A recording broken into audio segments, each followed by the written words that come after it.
Kita ke informasi lainnya, vaksinasi bukan semata-mata kunci penanganan pandemi. Meski pada 2021 Indonesia telah melampaui target Badan Kesehatan Dunia terhadap pelaksanaan vaksinasi COVID-19, bukan berarti Indonesia mampu mengendalikan pandeminya. Iya betul ya, ini komitmen dan juga sinergitas seluruh lapisan masyarakat sangat dibutuhkan untuk tetap menerapkan protokol kesehatan. Lalu seperti apa perjalanan Indonesia menghadapi COVID-19 tahun ini? Berikut ulasannya.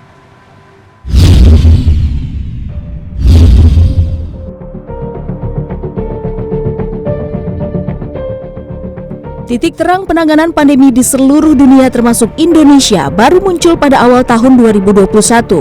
Tepat di bulan Januari tanggal 13, Indonesia mulai menyuntikkan vaksin COVID-19 untuk pertama kalinya kepada Presiden Joko Widodo di Istana Bogor menggunakan jenis vaksin Sinovac.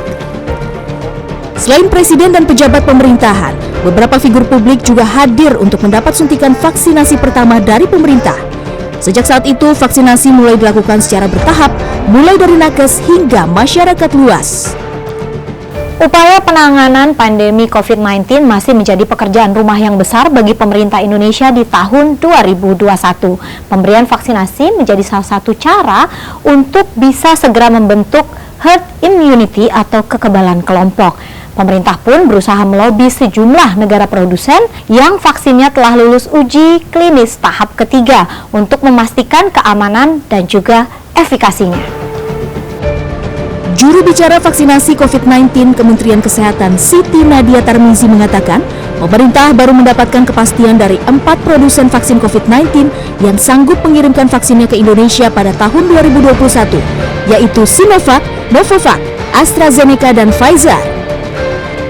Mereka mengirimkan pertama kali 1,2 juta dosis vaksin itu di awal Desember, 6 Desember, dan kemudian dikirimkan lagi itu pada akhir Desember sebanyak 1,8 juta. Jadi dengan 3 juta itu artinya kita sudah siap ya untuk melakukan vaksinasi di Januari kan, karena pada waktu itu pemerintah mengatakan bahwa kita akan memulai vaksinasi pada bulan Januari. Ya. Artis Mona Ratuliu yang sempat terkonfirmasi positif COVID adalah salah satu publik figur yang sangat mendukung pelaksanaan vaksinasi. Meski sempat ragu untuk berpartisipasi, Mona mengatakan vaksinasi membuat dirinya dan keluarga merasa lebih nyaman untuk beraktivitas dan bekerja di tengah pandemi. Lebih nyaman ya, lebih berani ya. Aku lebih berani untuk terima pekerjaan-pekerjaan karena kan saat aku menerima pekerjaan kan aku membawa resiko pulang ke rumah ya. Jadi setelah vaksinasi aku lihat juga udah mulai, terutama di Jakarta udah mulai menyeluruh gitu ya. Terus anak-anakku juga kok di rumah itu yang belum vaksin kan tinggal bayi-bayi nih, tinggal Numa sama Balin aja gitu. Penyuntikan vaksin COVID-19 masih berjalan dan terus dikawal agar tepat sasaran. Pemerintah Indonesia menargetkan 70% penduduk tervaksinasi tahun ini. Namun hingga akhir tahun 2021, jumlah penduduk Indonesia yang sudah mendapat vaksin dosis lengkap baru mencapai 109 juta jiwa atau sekitar 50% dari total jumlah penduduk. Meski begitu, jumlah ini sudah melampaui target dari Badan Kesehatan Dunia atau WHO, yaitu 40%. Optimisme akan berakhirnya pandemi di tengah euforia vaksinasi seketika sirna saat pertengahan tahun 2021. Dunia kembali dihantam gelombang kedua COVID-19. Suasana duka dan mencekam menyelimuti Indonesia akibat gelombang kedua yang menyebar lewat varian Delta. Pemerintah menerapkan kebijakan PPKM darurat di beberapa wilayah, khususnya Jawa dan Bali. Dalam kurun waktu Juni hingga Agustus 2021, ribuan nyawa terenggut dan ratusan tenaga kesehatan berguguran. Bahkan puluhan tokoh turut menjadi korban saat gelombang kedua menghantam Indonesia. Epidemiolog dari Griffith University Australia, Diki Budiman mengatakan, meski Indonesia telah melewati gelombang kedua pandemi, masih ada tantangan dan permasalahan yang lebih kompleks memasuki tahun 2022. Target vaksinasi COVID-19 menjadi bertambah. Selain itu, potensi penurunan proteksi imunitas dapat terjadi pada kelompok rentan yang menerima vaksin dosis kedua pada bulan Juni hingga Agustus 2021. Terutama pada penerima vaksin 7 atau 6 bulan lalu dan dalam hal ini mereka dalam posisi rawan seperti lansia ataupun pelayan publik.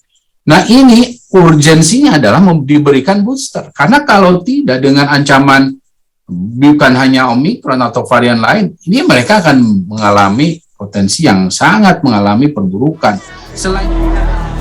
Diki menyarankan sebelum melakukan vaksinasi booster, pemerintah juga harus segera mempercepat target vaksinasi COVID-19 pada anak usia 6 hingga 11 tahun, serta remaja usia 12 hingga 17 tahun.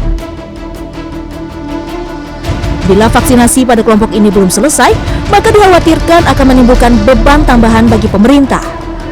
Terlebih, ancaman berkembangnya varian virus Omikron kian nyata di depan mata. Sebagai langkah antisipasi datangnya gelombang ketiga lewat varian Omikron, pemerintah melalui Menteri Kesehatan mulai menyiapkan infrastruktur genomic surveillance. Dalam hal ini, pemeriksaan whole genome sequencing untuk meningkatkan deteksi masuknya COVID-19 varian baru.